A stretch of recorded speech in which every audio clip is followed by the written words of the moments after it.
All right. Give me again, because I got they decided to pop up. Yeah, you don't have to be on camera if you don't want to.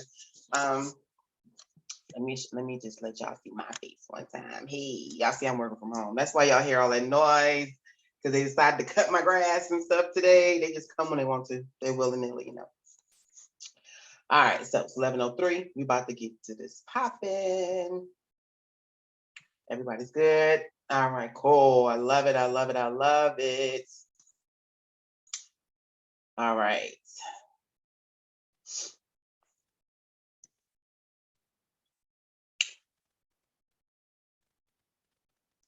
Make sure everybody got their way in so we can get started with Customer Service 101. Again, this is a must, okay? This is one of them things that we just have, we need. We don't need to be in business without customer service. So this is Customer Service 101. I'm your girl, Coach Shay. Y'all know me, so it's me. Customer service. This is how I stay, do good business. You do good business, people keep coming. They keep, coming back, referring more business. So all of your money is tied into customer service, okay? So let's talk about what you're going to learn. This online customer service course, it's just real quick. It'll teach you about the basics of customer service and how focusing on the customer service and identifying their expectations can help you improve your customer service experience. In this course, you will study how to interact with customers on the telephone, handle complaints, deal with stress. So by taking this online course today, it's going to boost your service talents. And we need to make sure that we understand we are in the customer service business. Even if we have product or regular service, we are in the service business because for our clients, this is all about the experience, okay? It's all about the journey and the experience. You'll have clients in certain situations, even imagine having certain services that you take, that you get, and the services are not 150% awesome, but they are, you like the relationship that you have with the person. Like I know a lot of cleaning professionals, clients that I had in the cleaning business who kept their cleaning companies just because they liked the cleaner. And the service was kind of crappy. You know what I'm saying? So the customer service kept the money coming in, but the service will suck. I don't want you to have suck service, but I definitely can imagine the money that you can make if you add good service to good customer service, right? All right. So learning time. These are many factors to great customer service. Number one, understanding customer service, understanding what it is. It's not only the accommodation, but it's your business etiquette and the overall experience. Focusing on the customer service and the telephone, handling complaints and enduring stress, right? So let's look at 5 things to consider when providing service. We got to consider the people that we serve. It's very important that you really know the customer that in front of you, whether you're dealing with seniors, whether you're dealing with people who are challenged technology-wise, whether you're dealing with people who have no clue as to what you're talking about or what you're introducing to them. You need to know the people that you're serving. Number 2, you need to know your products and services. People buy when you're based on your confidence, based on your knowledge, based on the information that you present to them. So it's very important that you know what you're selling, that you're not hoeing and humming, that you're able to answer the questions that they have for you. Because if they have several questions, you should have several answers. So it's important that we know our products and our services. I mean, really know them. Even sometimes knowing who your competitor is in this area. Policies. You should have policies in business. Every business should have policies, even if it's your policies that your clients don't know about, that is connected to your customer service, whether it's the follow-up with the phone call, whether it's the time that you get back to people, whether it's the return of what you're giving them and making sure what comes with that. You have to know what the policies is between you and your customers, between you and your business, All of these are attached to your service as well as your procedures. They shouldn't reflect from customer to customer. If you go all out for one customer, you should go out for all customers. If your customers purchase certain things that have certain things attached to them, and when they buy this, they're supposed to get this. And once that is filled out, then they're supposed to do this. And once that happens, then they'll get this in the mail. If that is the case with your business, and you should, then that should be followed within every customer. So every business should have procedures which is a standard or a way that you are delivering your product. I don't care if you're doing hair and you say, okay, well, when you come in, I'm going to make sure you sit down, you want to drink of water, and you come over here, I'm going to put this around your neck, I'm going to make sure you're comfortable, I'm going to sit your bag over here on the table, I'm going to make sure I ask you this. If there's certain procedures, everyone should follow those things. That's how big business is built. It's built through repetition of good customer service. And you need to consider where you are when you're providing service. Not only if you're doing it online, if you're doing it at an event, things like that, but you should always consider all of the things when you're providing service. Say you're providing a car washing service, right? A detail service. And because of the place, you're outside in the middle of a parking lot, maybe not at somebody's home doing mobile detail, but you've parked yourself in the shopping center parking lot. Because of the place, you might say, okay, well, let me put some chairs out here for my clients because there's nowhere for them to sit, or let me add some water to this because I don't see anything around. If my clients get thirsty, they can have something to drink. All these things are you considering the place around you when you're thinking about servicing your client. So keep a list of questions you're asked and the problems you solve. Pay attention to the entire relationship. That is super important, okay? Number 5, areas of customer service. These are all areas of customer service. Teamwork, and this is not only between you and the customer to solve a problem, between you and your people that you're working with, whether it's colleagues or outsourcing. Communication, effective communication is everything. Sometimes you might want to say things to yourself and see how you come across, or make sure that the people that you speak to can understand you on every level. Because it's one thing to hear someone, it's another to be listening to someone. I can hear you make noise, but it doesn't mean I understand what you're saying, right? So we want to make sure that we have effective communication. Questioning techniques. Questioning techniques leads us to the money. That's where the money is connected to, our questioning techniques. Because the more that we're able to know and how we're able to find out helps us to better serve our clients. So not saying, well, hey, do you like this? Do you like blue? Do you like green? Where do you like to go? What you like to eat? Not those kind of questions, but questions that will lead you to be able to provide them an overall experience, or questions that will allow you to find information out that will help you serve them better. So it's just about you being strategic. If you wanted to know if they had other partners, or they have business and you might get them to talking about their business, or if they do a lot of networking, certain questions that you might ask your clients will allow you to find out other things, even down to somebody getting their hair washed, or just getting services. I have a discovery with the client, and I'll ask them, where are you in your business as far as paperwork and this and that, and it'll open doors for me to ask other things that will also allow me to step in and provide services in areas where they need them. But it's only because I've asked the right questions. Worst thing is to have a client come to you for one thing when they could have came to you for everything, and you would have never known because you never asked the right questions. You have to have listening skills, okay? If you're going to ask questions, guess what? You have to listen for the answer. So we got to have good listening skills. For me, I listen for keywords. So if somebody says, if I'm in a coaching session or something like that, and they says, well, I'm stuck, or I'm challenged, or it's hard to do this, I want to know, well, what made it hard?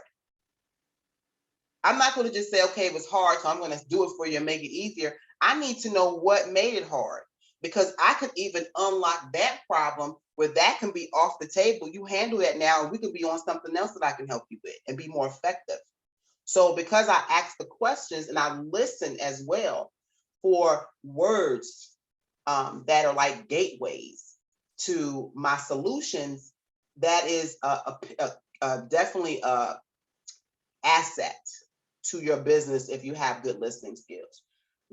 Self-awareness. You need to be aware of what is going on, even with your client, paying attention outside of the service realm. You know, even if they didn't pay for this, paying attention and aware of what's going on and what their needs are is a good area of customer service.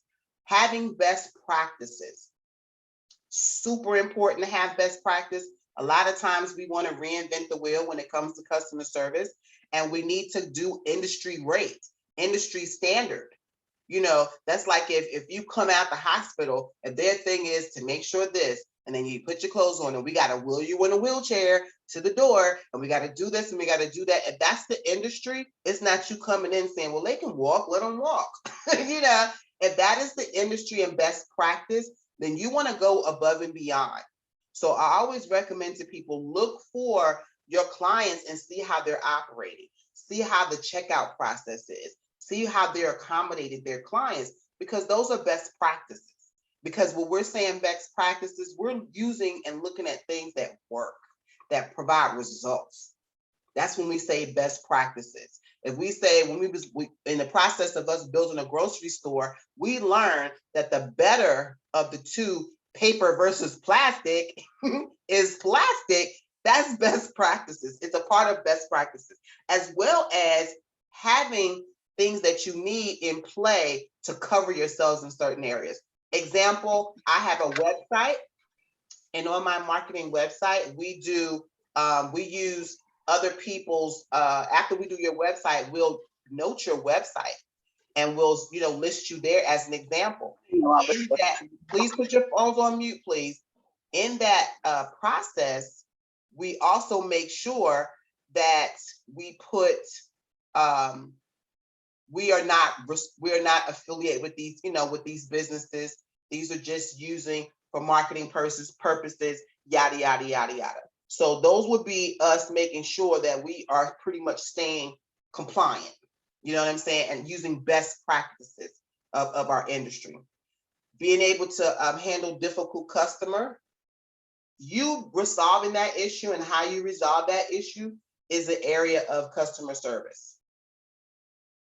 How you do things is an area of customer service. From beginning to end, if you're in the service industry, if you come in and you introduce yourself and you come in and you put your things down in a certain area and operate in a certain manner, best practices, procedures, everything, all of that is tied into your customer service. How you respond to a difficult customer is all tied into your customer service. Whether you accommodate the customer, if you ignore the customer, it's all tied into your customer service. Because it's not about the customer always being right, it's about the customer being accommodated. And for what reason? And you're not going to be able to be all things to everybody, and you're not going to always be able to make the mark every single time, but you should be trying to make sure your customers are happy. Or if you drop the ball in any way, you should be trying to accommodate that client. So for instance, we had, just like these classes, we saved one of our classes in a computer that we weren't able to obtain the replay, and a client paid for the replay. So it wasn't, okay, well, you just get credit for the next class and you pay for the replay. It was on us because we lost the information in a computer. So in that, I refunded the client their price for the class and offered the client the opportunity to come to the next class for free live. And if she wanted to purchase the replay from that, she was welcome to do so.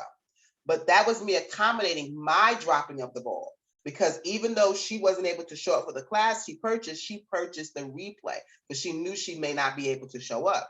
We weren't able to obtain that replay. So we had to accommodate that situation. Another thing is to be able to have empathy, because even if you have rules in your business, you should have some kind of an understanding for life happening with your customers and offer some grace. You may not be allowed a whole lot of grace as the business owner, but a little bit of empathy with clients will go a very long way. And it's just a matter of you having some understanding and not just shutting off the fact that the rule is this and this happened and that's that. It just comes with a little bit of accommodation. All right, what is excellent service? So you need to write down what is excellent service because it's going to be very important to how you see it, right? You can add it in the chat or write it in your notes. What do you consider to be excellent service? You know, is it giving you extra piece of bacon on your sandwich? Is it saying, thank you, have a nice day? You know, when you walk away from, and I'm big on being greeted. Now that's for me with customer service. I am so big on being greeted. I am so big on when you answer the phone to saying your name so I can, to me, it connects with accountability. So, I mean, I think excellent service is making sure that I am whole, you know, undersell and over deliver. That's how I understand excellent service. For me, been in the game 20 years, I undersell and I over deliver. So my clients are always like, what? I got way more now. I came here, you blew my mind, and I love it. You know what I mean? So think of times you have had exceptional service. I'm talking like Chick-fil-A service, okay? Like Chick-fil-A. Think of times that you've had exceptional service. And what about it did you like? Why did you go in the first place, right? Because if we look at Chick-fil-A, this is the thing about Chick-fil-A. They have exceptional service. Like they took everybody in a room and said, we about to train because I need this to come out your mouth, that to come out your mouth, this to be on your face, that to be in your walk. They are fire, okay? Fire, fire, fire, fire, fire. And it's all about the customer service. Stephanie says, I love being greeted also. Yesterday at Popeyes, the drive-thru worker was so pleasant and called me queen and made the experience wonderful. See, it's about the customer service. You know what I mean? It's all about the customer service. To make sure the customer is completely satisfied and given 100% attention. Absolutely, Vanessa. Absolutely. So those are there's some experience of customer service. Great customer service is a worldwide compliance. This is used as performed by millions of businesses across the industry. So you being nice to your customers is not you doing them a favor. Worst thing I hate for me is when I'm in a store, Walmart is an example of that store, unfortunately, and I'm in line and I'm listening to a cashier complain about being there. They act like you did them a favor because they showed up for work. You know what I mean? Well, they should be glad I'm here. I wasn't feeling good. That's not your, stay home. Stay home. Stay home. You know, if you do not want to show up for work and deliver, stay home. Let me say this where I'm big on customer service. If you come into my office, we're like, hey, you want some drink? I am so big on customer service because working in the casinos, that was their whole premise. You had to be smiling. Another department can walk past your station and write you up if you weren't. Everything was about the service. Everything was about the service. And you had to deliver good customer service. The experience was the whole reason why people came. So if you wasn't contributing to the experience, then you couldn't work. You was getting written up. You was getting written up. You was getting cited.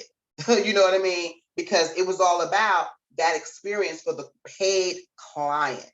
Okay. So everything that they're coming through with you is about the experience. You understand? And the thing of it is you can have an amazing experience and they never share it and let you go left with their service and they tell the entire world. You know, so it's all about how you make people feel. Different practices are used by different industries. Excuse me. The goal always being a happy customer, right? We want a happy customer. That's the name of the game. Quick question. What does it mean to have a standard? Can anybody, and if anybody would like to contribute in that, it is your practices, it is your beliefs, and it is your mission. What is a customer experience? Because we're talking a lot about customer experience, but what is it? If they share their experience with your business, what would they say? Because that's what the customer experience. If I had to tell somebody about what me and you just went through in the exchange of our customer client interaction or purchase or service, what would I tell someone about the experience that I had with you? Because it's going to be about the service. It's going to be about the customer service because it's about my experience. So think about that. Will they say that you were nasty? Will they say what you took forever? Will they say that you didn't respond back? Will they say that you don't answer the phone? What would they say about the service that is happening with you? Do you have a written why-you factor? And I believe every business should have a why-you factor. You should have something or a catch line or a pitch or something that tells people why you versus someone else. Why you versus the next person. In the cleaning business, I used to say, why me versus Molly Maids? Because we're organizing and cleaning service. Where Molly Maids pick your stuff up and put it down, I pick your stuff up and put it back. So that's a difference. And that's fact with them. They pick your stuff up, wipe the table, put it right back on the table. I'm putting your stuff back where it goes. So we are organizing service. That's my niche in the business. So the same thing with the business 911, we're either going to educate you or we're going to do the service for you. But hey, we're going to get it done. Do you have a written why-you factor? And do you practice good business etiquettes in your business? Do you have things that you say when you answer your business's phone, or do you just say hello? Do you have things that you say when you hang up for your business's phone, or do you just say bye? You know, are you saying thank you for calling, have a good day? Or, thank you for calling, continue winning. I say, thank you for calling, continue winning. Or you have a great day, continue winning. But I'm all big about the closure. And if you ever did it for someone else, I dare you not to do it for yourself.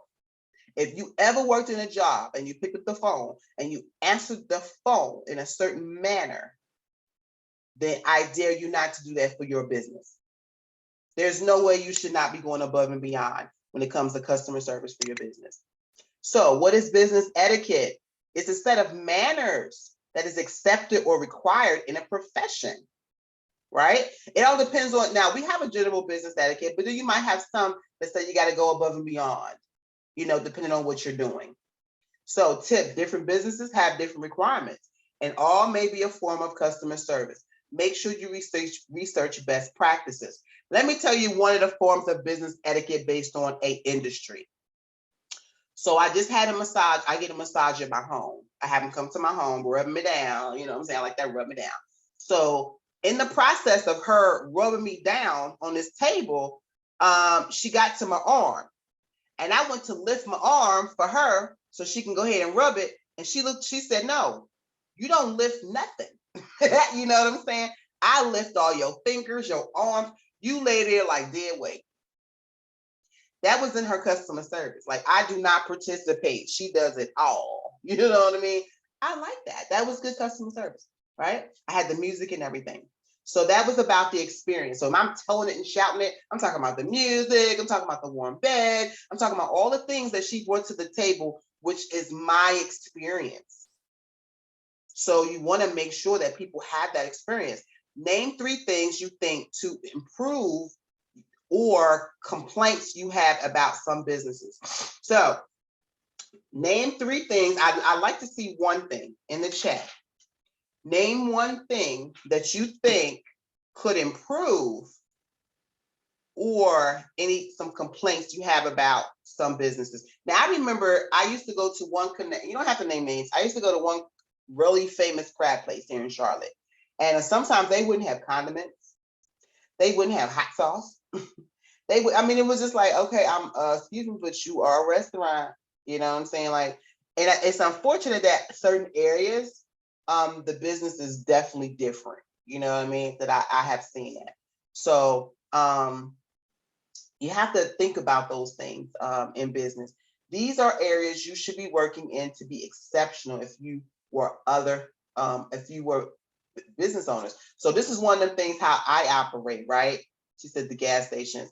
One of the things that I always say that if I don't like a certain business customer service, that I need to be exceptional in that area because I have that much of a problem with it.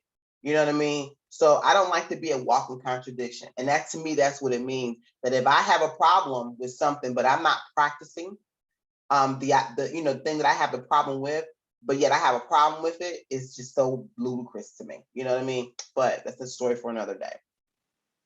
Name 3 things you just won't do or will not accept in business. And there's some things that you may say, I just won't do that. I just won't accept that. I just won't accept the client calling me out my name, or I just won't accept XYZ and XYZ, or I just won't, do XYZ and I just won't do it. You have to have boundaries and limits, of course, to your business, but you need to know what they are and don't use them as an insult or a lack to your clients. It's just the rules that govern your business, and there's nothing wrong with that. There's nothing wrong with that. There's nothing wrong with having rules that govern your business. So this is not about you taking things away from your clients, but providing boundaries for yourself, but being able to deliver it in such a manner where your clients don't feel lessened or lack thereof because of your specific boundaries, right?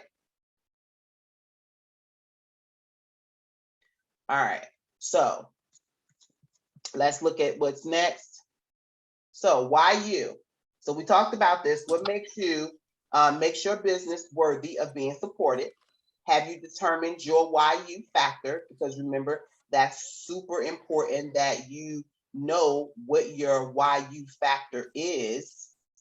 Who is that? Rochelle, please mute your phone, please. Mute yourself.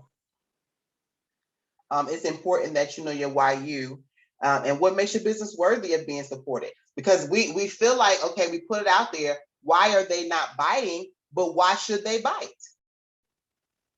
So we need to tell them why you need to buy this, why you need this in your life, why you have to have this, right? Clients will have a certain expectation of your business. So what are the benefits of using your company or doing business with you? You know what I'm saying? They need to know whether they can trust you, whether you're going to keep things in order, whether you're going to show up and show out. I mean, what is it that brings your why you? So she says, Coach D says, it's hard to accept that I don't care greetings and closing some businesses give out. Absolutely. And you know what I think too, Coach D, that even with some of the bigger businesses, customer service kind of falls in the cracks when we are not reporting the issues. So I'm one of those people that like to write corporate. But if corporate is not aware of the things that are happening on the ground floor and no one is telling them and putting them into writing, which now makes them fact, they don't know that things to fix. They're just seeing the shift of consumers. And then just like I spoke of earlier, some consumers will still show up and buy things if they need things, regardless of the customer service, because they need the outcome, which is the product. So they will go through and deal with, which they shouldn't, but all in good name of what they're needing to purchase, they're willing to do that. So a lot of stores that we go in, we don't care about the people because they're nasty, but we need the stuff that the store sells. And it's so unfortunate. So Coach Stephanie says, I will give a review in a heartbeat if I receive horrible service. Me too. Absolutely, Coach Stephanie. All right. So feelings don't belong here. Hey. Y'all know I don't like this space right here. Don't bring your feelings to this table. Only person who should have feelings is your clients. If your client, say it, for instance, your client was upset about whatever, you walked into a bad day. Now you think you're going to carry these clients' bags, because I'm a big believer, don't carry bags, don't belong to you. You walked into a bad day. Maybe she fell out with her husband, whatever the case may be, and I'm about to bring it to you because you're a business. What can you do? I'm expecting you to take it and go on about your business. So now I'm going to bring my bad day to you. I don't like this. Take it back. I want you to fix it 5 times. Do you jump in and join her in the party of her bad day? No, you do not. You do not bring your feelings to the table. You serve your little five times and you let her go with her bad day. And let me say this as a client, if you're not in the position to have certain clients that decide, hey, I want my money back, or hey, whatever, then you don't need to do business. because clients in certain situations should be allotted to get their money back. And that money should be sitting there.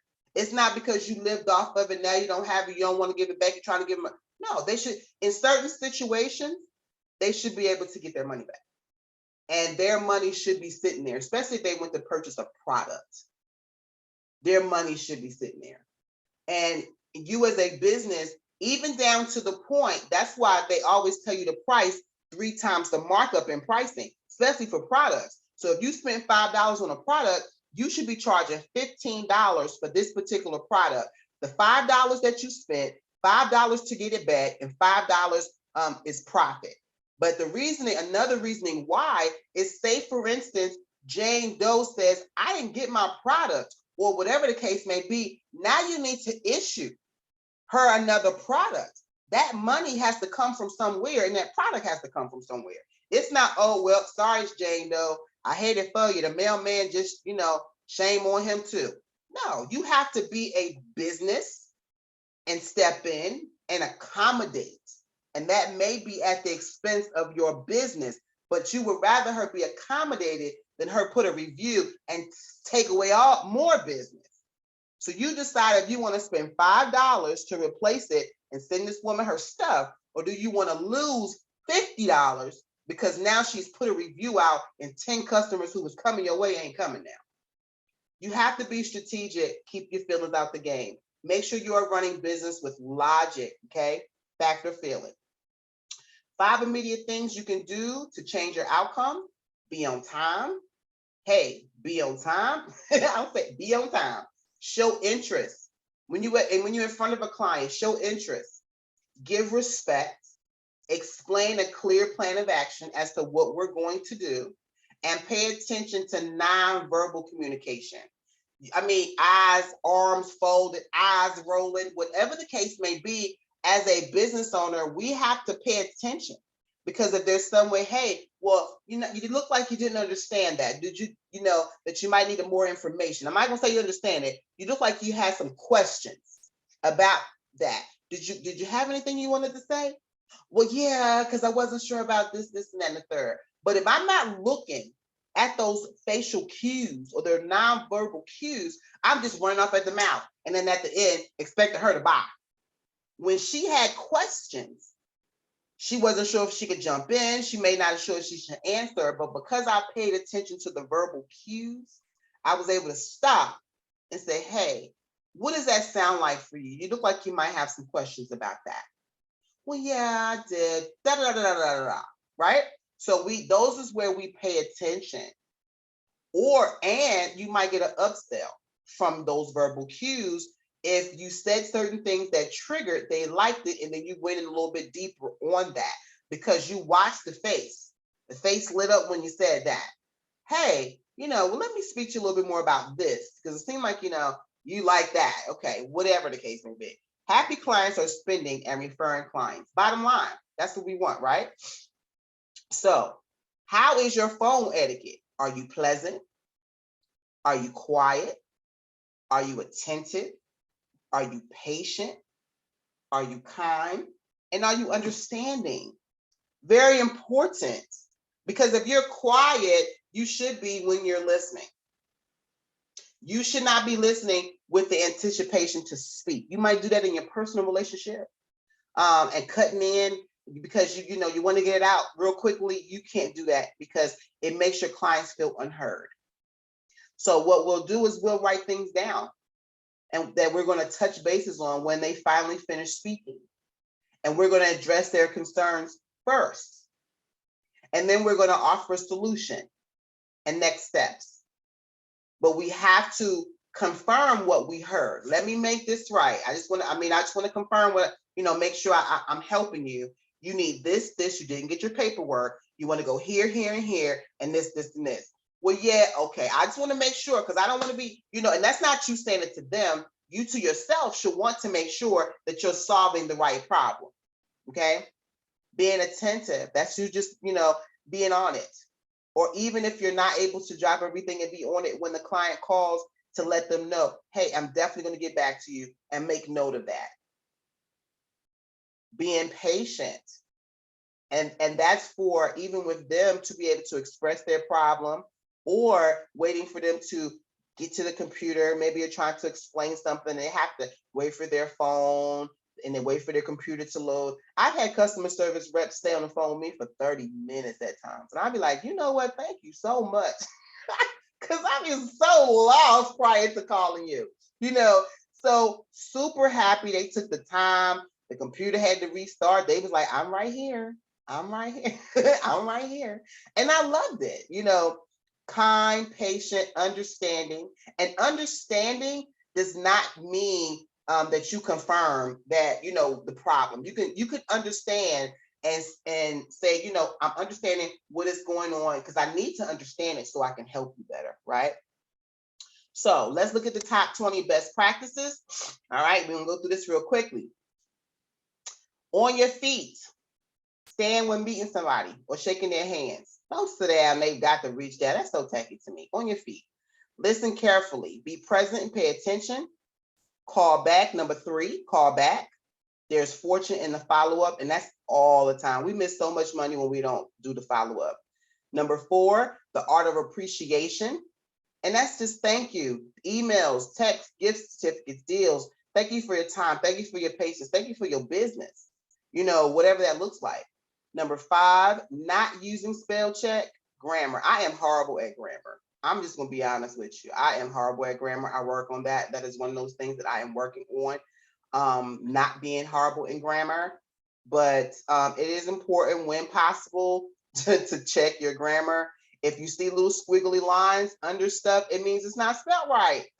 So let's work on that, okay? Say my name.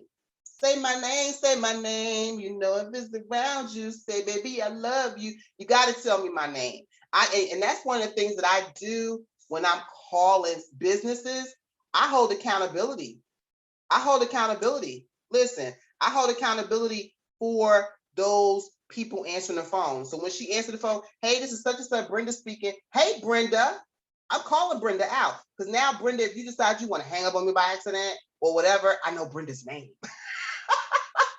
I am so big on saying the people's names. So, you know, because it holds accountability in companies. Or even when I'm talking to somebody, you know, hey, Bill, hey, Doc, you know, hey, Coach D, hey, Coach D, I have to give that additional confirmation, right? We want that additional confirmation. Number 7, get them, use them, remember them, right? Listen, repeat, remember. So I'm all about making sure that I listen. Repeat what I'm saying to the people that what I just heard. And I'm going to remember what you said. I'm going to use what you just said in dialect. So you're like, oh, wow, she was listening. Yeah, I'm listening. I'm intentional, right? So number 8, cell phone etiquette. I want you to be present. Put your phone away. If you notice, if you ever go out with me anywhere, my phone is in my pocketbook, unless you want me to take a picture. I love to be present when I'm in a space. I am big on being present when I'm in a space, and phones are a distraction. So I'm big on being in the moment, especially in meetings. You should not be watching your phone. It's very disrespectful. You need to be present. Number 9, not honor your commitments. Do what you say you're going to do. If you say it, then do it. If you know that you're not sure, don't say it. Words have power. Number 10, watch the clock. Be on time. In meetings on time. Don't watch the clock during the meeting, but watch the clock. And what's the things about watching the clock? When I do coaching sessions, I make the phone call. I don't have people call me. If there's an appointment that we have made, I am the one who makes the phone call. Why do I do that? Because I can guarantee it be on time. If you make the phone call and we're scheduled from 3 to 3:30 and you call me at 3:10, you say, okay, I paid for 30 minutes, so I'm looking for 30 minutes. You'll be expecting to talk to me till 3:40 because you called at 3:10. I have other clients and other things to do. So I keep things on schedule. And if I know I can call you at 3 on time, then I can end it at 3:30 on time. So because I need to control the narrative of my schedule, I make the phone call, not the clients. And it's not about accountability, because accountability is a learned habit. This is about me controlling the narrative so we can stay on time, because I have other clients and I like to respect my time as well as the client's time. And if you're punctual, it lets people also know that you're serious about what you're doing. So let's not watch the clock, but make sure that we stay on it. And we don't. So we say, when she says, yes, I have to write the name down because I tend to forget. Yes, I hate that. You want to have lunch, but you are on the phone. Absolutely. That's not good business. All right. Next. This is, we're almost finished here. Top 20 best practices. Okay. Invitation that gets a yes. You say why, you say where, you say when. So do not tell people, let's have lunch, and then everybody's leaving it up to chance. Be intentional. Well, let's have lunch next Thursday at XYZ about 2:00. Now, if you put it in there, place, time, day, and if it doesn't accommodate their schedule, then they can look at their schedule and say, well, you know what, let's make it 4 on, and I'm not free on Tuesday, but how about Friday? Now we're getting somewhere because we have intention on meeting. But just saying to somebody, well, let's get up some time and have a lunch. Let's get up some time and have a meeting. That's not you being intentional about what you're doing. Not at all. Excuse me. So let's be intentional by having a why, where, and a when. Let's meet on Friday so we can discuss how we're going to collaborate in this networking event over at such and such 2:00. And then they can go in turn, check their schedule, and say, well, you know what, let's make it 3:15. Okay. 3:15 it is. See you on Friday at 3:15. But you got to be intentional. And those are invitations that get a yes. Now, the next one, attitude is everything. Make sure to control yours. And again, don't let other people control your attitude. You control your own attitude. Treat others the way you want to be treated, because it's not about you. The interpreter, rude, cutting off people during conversation, interrupter, excuse me. Let's not be an interrupter. Let's make sure that we listen. Show up or call. No scapegoat moves. Don't text somebody that you can't make it. Show up or make the phone call. That's the tackiest thing that I've ever seen. And that's a scapegoat children to me, adolescent way out. And that's my opinion. Don't get affected. To me, a hit dog holler. But the way I feel about it, you do not text me out. You call, pick up the phone. Hey, I can't make it. You don't even got to give me a why. Just pick up the phone. Hey, let's reschedule for another, something came up, and I'm gonna call you tomorrow so we can get this back on the calendar. Okay, have a great day. Be safe. Hope everything's okay. But it's a way to do business. Okay, it's just a way to do business. Show up or call. Brutally honest or just honest. Everyone can't handle your truth. Temper that honesty with a good dose of wisdom. And see, this is the one thing I like to do. I like to offer the sandwich approach when I'm giving criticism. I'm going to tell you something good about you, then we're going to hit the criticism, and then we're going to go out again with something good about you. So, you know, you look really amazing when you wear blue. That dress, though, just may not be today, but when you wear that other blue dress, that shit is fire. Excuse my French, y'all. So you see, I did the sandwich approach there. I did good, a little bit of critique, and I came on out good. You gotta, because people remember it all. But if you have to definitely be mindful when you're talking to people about certain things. Okay, got to be mindful. All right, never disqualify by appearance. Broke live rich, and rich live broke. So you don't ever look at somebody and assess them and sum them up, because you will lose out on them coins. For real, for real, for real. You'll lose out on them coins. Some of the biggest homes I used to clean when I was in the cleaning business looked like they were $2 million homes on the outside. They were furnished by thrift store stuff, but people were sitting with, $250,000 in the bank. All right. Look, flip-flop shoes on, ripped up jeans, everything. So please never disqualify somebody by appearance. Broke live rich, rich live broke. Watch where you say it.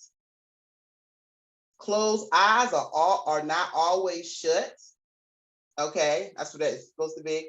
You have to be careful of what you put in the universe and what you're saying around. I used to tell my clients when we in the cleaning business, don't talk about people in their house. Like they would be cleaning and say, well, look at this and this is. Do not make remarks about people in their home. Just don't. I don't care if they're not in the same room. Do not do it. Just do, because we would talk about some of the stuff that we would see, we'd be like grossed out, but we would have to talk about that on the way home in the car. You got to be mindful of where you say it. Busy, busy, busy, running late, contact somebody. Don't make excuses. Make the phone call. Never too busy, never get too busy to nurture relationships, okay? Never get too busy to pop in on people, check in, see how what's going on, things like that. So let's things not to say real quickly. Let's talk about what we don't say, because we talked about what we did say. We don't say no. You can say, unfortunately, not at this time, but you don't be just screaming no to no clients. This is so disrespectful. Can't be done. You can say, unfortunately, we don't provide that service. Unfortunately, we don't provide that service. Not can't be done. Really? You don't say really to no client. So you say, no, we don't say that. That's how we do it here. No, that's not what you say. Those are our practices. Those are the practices of the business. This is the way I was trained. Unfortunately, this is the only way that I was trained to do it. And that's the standard of this particular business for us to be able to do it. These are our practices. And that's how I'm trained to do it. But that's how we do it here. Right? Say I have read across restaurants and they say, well, we don't serve this, and that's how we do it here. Well, unfortunately, on our menu, we don't provide this. Unfortunately, we're not able to provide that. But that's how we do it here. There's nothing we can do about it. You do not say that to a client. Unfortunately, we're not able to assist you. Unfortunately, that's not my arena. Unfortunately, we don't provide that service, but I can point you in the right direction. That's it. But there's nothing we can do about it. Because even if you can point them in the right direction, there's something that you can do about it. Is this a problem for you? So you're not going to look at a client and say, well, is this a problem for you? They should be like, yeah, I want my money back. That's not what you say to a client. This usually doesn't happen. So you're not going to use your client as a scapegoat and say that this usually doesn't happen or it's never happened before. I'm apologizing for this happening. This hasn't happened before. But this usually doesn't happen. Okay, well, now it has. So what are you going to do about it? Because the client doesn't care that it hasn't happened before. Regardless of if this is the first time or not, as a business, you got to solve the problem. So let me fix this, right? Is this, I don't know. Let me ask somebody something I don't know. Let me point you in the right direction. Or I might say, well, have you tried to look on Google? Have you tried to call 411? I don't know, but I'm not going to look at you and say, I don't know. Because I do know where you can probably find the answer if you looked. So I'm going to at least point you there. The next one, we're doing the best we can. Now, this all depends. This is a little, because your best to a client is not good enough if they're not getting what they paid for. So this applies like in a hospital, you know what I'm saying, where the odds are like, hey, we can only do so much, but the Lord is at the helm of the rest. But if I'm providing a service and you say, I'm doing the best I can, but I paid for this, and you give me something. No, honey, we're not going to do that. So then we have to go back to making sure we're clear on what I'm paying for in the delivery. So that we're doing the best we can applies only in certain situations that you may be able to use it where God is at the helm. I mean, like the final decision is totally beyond your control. That at the end of that, then yeah, all you can do is your best. Ring, ring, ring, no answer. People should be answering the phone, okay, y'all? Well, if you got a business, you should be answering the phone. You shouldn't tell the client this never happens. Again, they're not your scapegoat. A client shouldn't hear, oops. They shouldn't see your frowns. You shouldn't say, no comprehende. It means you don't understand. You better figure it out. You better not be saying you don't understand. Now they're speaking Spanish to you, then you might have to say that. But other than that, no. That's against our rules. You can say that's against our policies. So it's not against it goes against our policies for us to do that. Or, but it's not against our rules. You know, we have policies, and that's what we want to convey to our clients, not necessarily rules. And if it's outside of the realm of what we serve and our policies, then you know, you can let them know. We're only human. We know that. People kill me when they're like, oh, well, I'm not perfect. I know that. That's scapegoat talk to me, because I don't need you to put in front of me things that I already know that are obvious. Let's work on the other stuff, right? So they know you're only human. You don't have to say that. What do you want me to do about it? That's very rude. We can say the same thing in different terms. Well, you know, what would make this, what would make you happy to, you know, or how can I help you? Or what can I do to make this better for you? You know, or what would you like to see happen? So sometimes I ask clients, well, what would you like to see happen? Because then I let you know if I can accommodate that, versus me saying, well, what do you want me to do? Because then if you say this, then you may expect me to do everything that you said. So I say, well, what would you like to see happen? And then once you tell me, well, I want my money, I want this, I want that, well, this is what I can do for you. Again, next one, out to lunch. You don't tell nobody out to lunch. You just don't answer the phone. I have been guilty of that, and I had to learn. If you are off and you are closed, don't pick up the phone. Don't tell clients to be closed and then rush them when you shouldn't have picked up the phone. Okay? Huh? That's not a question. It's, you know, excuse me, please, can you repeat that? Or I'm sorry, I didn't catch that. No response is just like you saying something wrong. Okay? The next one, oh well. The next one after that, whatever you see is what we got. Now, I've heard people say that to me.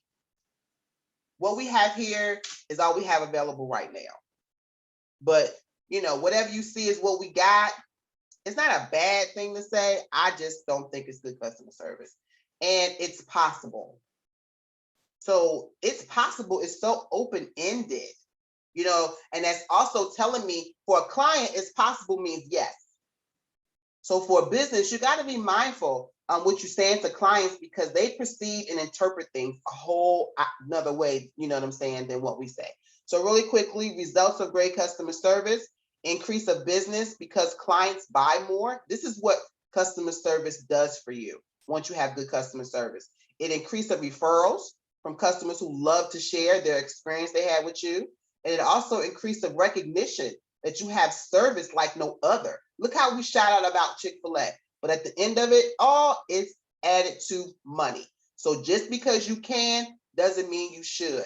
Always think about in business. We can go to the mountaintop, but because you can don't mean you should. You can serve your clients 24 hours a day, but because you can doesn't mean you should. We got to have boundaries about everything that we're doing, and rules and policies and things like that. Okay, so always be mindful of that.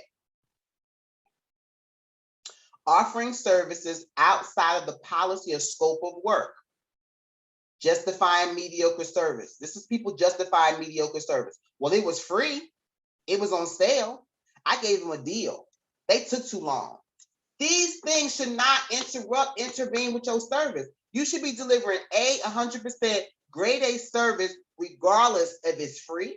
Because if you're not going to give 150%, don't offer it. If you're not going to give 100%, don't put it on sale. Don't put it on sale because it's a lack item. And if you're going to do that, then say that. You know what I mean? I gave them a deal. If you gave them a deal, wonderful. Still give them great service. And if they took too long, still wonderful. If you're going to take the money and take the service, give them 150% of the business. But do not justify mediocre services with these things here. Because free does not mean lack. And if you're going to do free and you have a boundary to your free, you don't have to worry about the rest. Like I give free flyers from time to time. In that, I don't give any edits. I'm not going to, now if you start telling me I want blue and red, change the color, change the number. Now this is a job for me. So if you want edits, then you have to pay because my free has a limit. But I'm still going to deliver you a fire flyer, but it's just not going to be the way you may want it unless you decide to pay. You can still have limits to your free, but don't give mediocre service because you're deciding to do free, because your face is still on it. Your name is still on it. your connection is still attached to it. So we want to make sure that we're always delivering excellence. Most important, be the example that you want to see. Walk the walk, talk the talk, and remember to undersell and over deliver. So does anyone have any questions? We did awesome. We got this done in less than an hour.